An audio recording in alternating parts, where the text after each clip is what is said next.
What comes in the box? It's pretty simple really. You've got a container, which is essentially your charging station.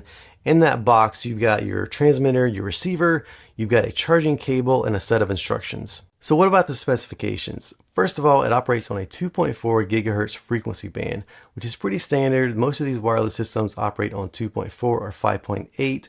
And again, that's normal. The only downside is that Wi-Fi frequently operates on that same band, so you could experience some dropouts. Again, probably not, but in rare circumstances or cases, you might. The distance or range this operates at is 100 feet, which is pretty good. Some come in at 50, some are 75, and of course there are systems that are greater distance, but this is pretty normal or maybe above average. Now regarding range and interference, I did take an amplifier, put it in a separate room, close the door, and test it out, and there were no issues. I also left that amp in the same room, went downstairs, tested it once more, and still there were no issues. It does have a battery life of 6 hours, which again is probably above average. Most of these in this price range have a battery life of say 4 to 5 hours, so again pretty normal or above average. And to get that full 6 hours of battery life, you only need to charge it 120 minutes or 2 hours, which is pretty typical for things we charge nowadays. One feature I do like about this is that it has a low battery indication light, so it will come on red when your battery is low. Now the manual does not actually tell you how much time you have left when the low battery light comes on,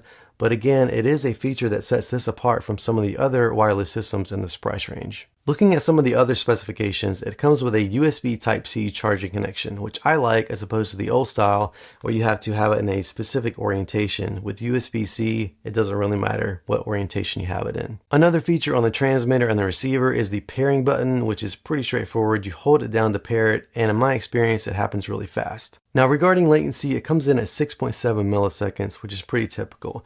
Generally speaking, anywhere from 5 to 10 milliseconds is acceptable, and to put it into perspective, if you play a guitar through an amplifier that's 1 meter or 3 feet away, the latency in that situation is about 3 milliseconds. Another cool feature is that it has both a 1/4 inch and an 1/8 inch connection. So basically you spin off the 1/4 inch to get to the 1/8 inch. It's pretty convenient and it sets it apart from some of the others in this price range. Speaking of price, it comes in at about $55, which is the going rate on Amazon as of the making of this video. Of course, it could go up or down in price depending on the situation, but comparing it to some of the other systems in this range, I think for the features that you're getting a pretty great value. Continuing on down the list of features, this can transmit up to 4 different receivers. In other words, if you wanted to plug into an interface or an amplifier, or maybe 2 different amplifiers to split your signal, or even 4 amplifiers, you could do that with this system. You can also operate up to 4 different pairs of these on one stage. So let's say you have a bass player, 2 electrics, and an acoustic player.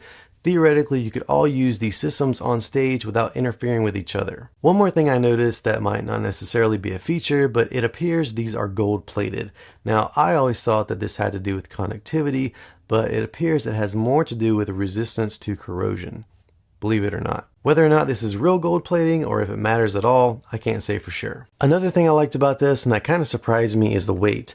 I was fully expecting for some reason that the weight of each of these transmitter receivers would be about the same as one of those wireless packs.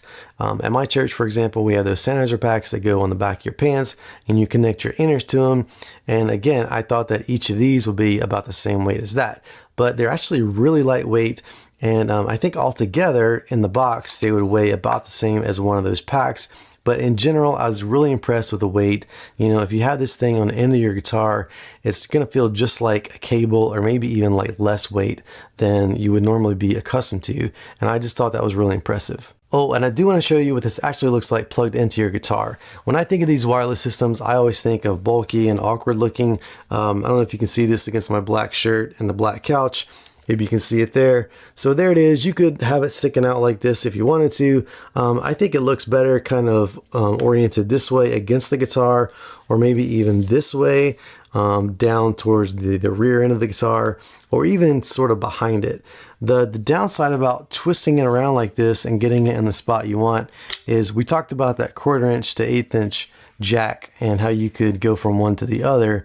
Well, as you spin this in your guitar, it has the potential to come undone and sort of reveal that 1/8 inch jack and take your 1/4 inch jack away from what's inside your guitar, which is not great. So that's something you want to be aware of. So my advice would be to just keep it in one particular orientation, however you like it.